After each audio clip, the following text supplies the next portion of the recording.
Okay, let's get right into it. We're breaking down a story today that has just completely rocked the British establishment. And look, this is not just another headline. This is a huge deal, a moment of unprecedented historical significance.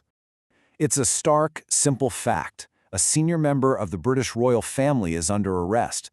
We're talking about Andrew Mountbatten Windsor, the king's own brother, taken into police custody on Thursday, February 19th, 2026.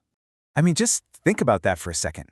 This is the first time in almost 400 years that something like this has happened.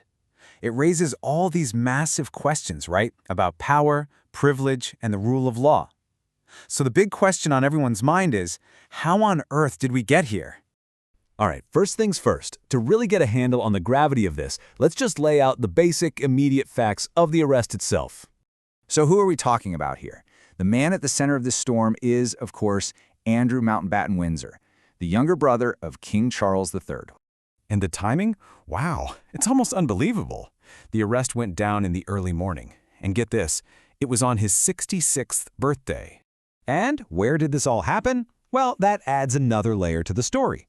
This wasn't some public spectacle. He was detained by police at the Sandringham estate, which, as you know, is the king's privately owned country retreat. Okay, so what's the actual charge? Why was he arrested? Well, it's for something very specific and, frankly, incredibly serious.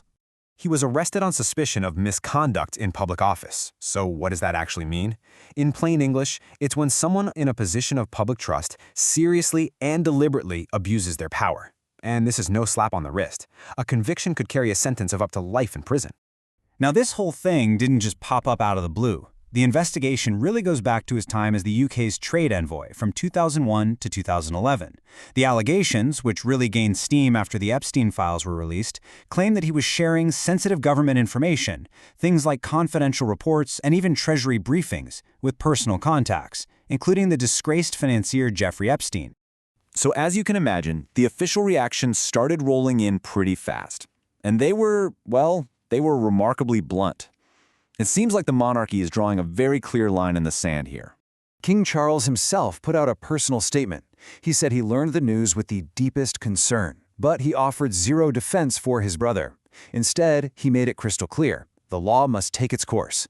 He basically said the police have the monarchy's full support. And apparently, neither the king nor the palace even got a heads up that the arrest was coming.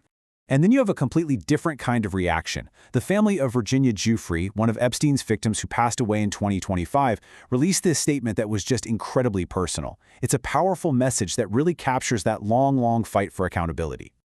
You know, this arrest might feel like a sudden shock, but if you've been following this story, it's really the final act in a public downfall that's been happening in slow motion for more than a decade.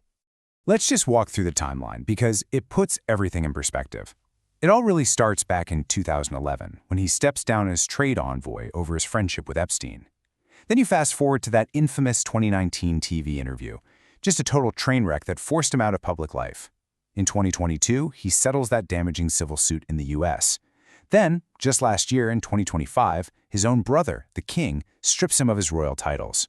Which brings us to today, and this arrest, sparked by a new release of Epstein-related files. It truly has been a long, steady fall from grace. Okay, so with Andrew Mountbatten Windsor now in police custody, what happens now? What's the road ahead, both legally and for the monarchy itself? Well, from a legal standpoint, the path is pretty clear. The police can hold him for an initial period while they conduct searches and interviews. After that, it all goes to the Crown Prosecution Service. They'll look at all the evidence and make that crucial decision. Is there enough to formally press charges and take this whole thing to trial? But beyond the legal process, to really understand how huge this moment is, it all boils down to one single number. 400. It has been nearly 400 years since a senior British royal was arrested. The last one, King Charles I, way back in the 17th century. And we all know what happened after that. The English Civil War, his trial, and his execution. That just puts today's news into an absolutely staggering historical context, doesn't it? Look, there's no other way to put it. This is a watershed moment. The principle that no one is above the law is being tested in the most public way imaginable. So it leaves us with this one massive, critical question. In an age of intense scrutiny, what does this unprecedented event truly mean for the future of the crown itself?